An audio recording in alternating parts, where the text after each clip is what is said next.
नमस्कार शेतकरी मित्रांनो. तर मित्रांनो, अ, आजच्या व्हिडिओत आपण असा विषय आहे आपला, की जर तुमची एक चूक जर झाली, तर तुमची कर्जमाफी थांबू शकते. तर कोणती? आणि ती कोणती कामं आहेत, की ज्यामुळे तुमची कर्जमाफी थांबू नये त्यासाठी करायची आहे. तर ते आज आपण आपल्या आजच्या व्हिडिओत बघणार आहोत. आता तुमची एक चूक कर्जमाफी थांबवू शकते. तर कोणती? नमस्कार मित्रांनो. सध्या सगळीकडे एकाच विषयाची चर्चा सुरू आहे, ती म्हणजे शेतकरी कर्जमाफी 2026. तुम्ही या कर्जमाफीच्या आतुरतेने वाट पाहत आहात ना?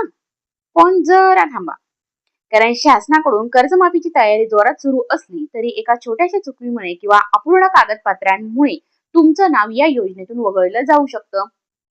हो, तुम्ही नक्की मी जे सांगितलंय ते खरंच ऐकलंय, की म्हणजे तुम्ही अगदी बरोबरच ऐकत आहात, की जर तुम्ही आगामी शेतकरी कर्ज निवारण योजने 2026 चा लाभ घ्यायचा असेल, तर आजचा हा व्हिडिओ तुमच्यासाठी अत्यंत महत्त्वाचा आहे. चला तर मग सविस्तरपणे जाणून घेऊया, की काय अडचण आहे आणि तुम्हाला आता नेमकं काय करायचं आहे, कोणती कागदपत्रे लागणार आहेत ते. कर्जमाफीच्या प्रशासकीय हालचालींना वेग. राज्य शासनाने शेतकरी कर्ज निवारण योजना 2026 ची अंमलबजावणी करण्यासाठी प्रशासकीय पातळीवर जोरदार तयारी सुरू केलेली आहे. नागपूरसह सगळ्या राज्यात या योजनेचं काम वेगाने मार्गी लावलं जात आहे. सरकारचा उद्देश स्पष्ट आहे, की जास्तीत जास्त गरजू आणि थकबाकीदार शेतकऱ्यांना या कर्जमाफीचा थेट आणि लवकर फायदा मिळावा. आता शेतकऱ्यांनी काय करावं? जर तुम्हाला या योजनेचा लाभ घ्यायचा असेल, तर याच्यातले महत्त्वाचे टप्पे कोणते आहे किंवा अडथळ्याविना मिळवायचं असेल, तर काही गोष्टी आहेत त्या तुम्ही लगेच करा. पहिली गोष्ट आहे, की बँकेला भेट द्या. सगळ्यात अगोदर ज्या बँकेत तुमचे पीक कर्ज किंवा इतर शेती कर्ज आहे, त्या शाखेला तुम्ही लगेच भेट द्या. त्यांची माहितीचे अपडेट करा.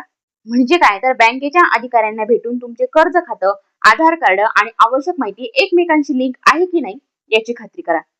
तिसरी गोष्ट, कागदपत्रे जमा करा. जर बँक अधिकाऱ्यांनी कोणतीही कागदपत्र मागितली तर ती अजिबात वेळ न घालवता लवकरात लवकर तिथे तुम्ही जमा करा. आणि चौथी गोष्ट अशी, की यादीत नाव तुमचं नक्कीच तपासा. अपूर्ण माहिती असलेल्या शेतकऱ्यांच्या यादीत तुमचं नाव नाही ना, हे बँकेत किंवा ग्रामपंचायत स्तरावर तुम्ही नक्की जाऊन तपासा.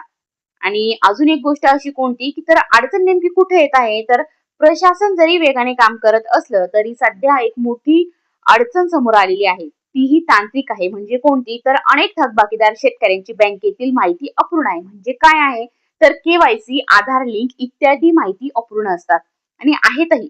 आता माहितीच्या या अभावामुळे शासनाच्या अधिकृत पोर्टलवर शेतकऱ्यांची नोंदणी रखडलेली आहे. आता काय, तर तुम्हाला सोप्या भाषेत सांगायचं झालं तर जोपर्यंत तुमची कागदपत्र आणि माहिती बँकेकडे पूर्ण नसेल, तोपर्यंत कर्जमाफीच्या लाभार्थी यादीत तुमचं नाव येणं शक्यच नाहीये.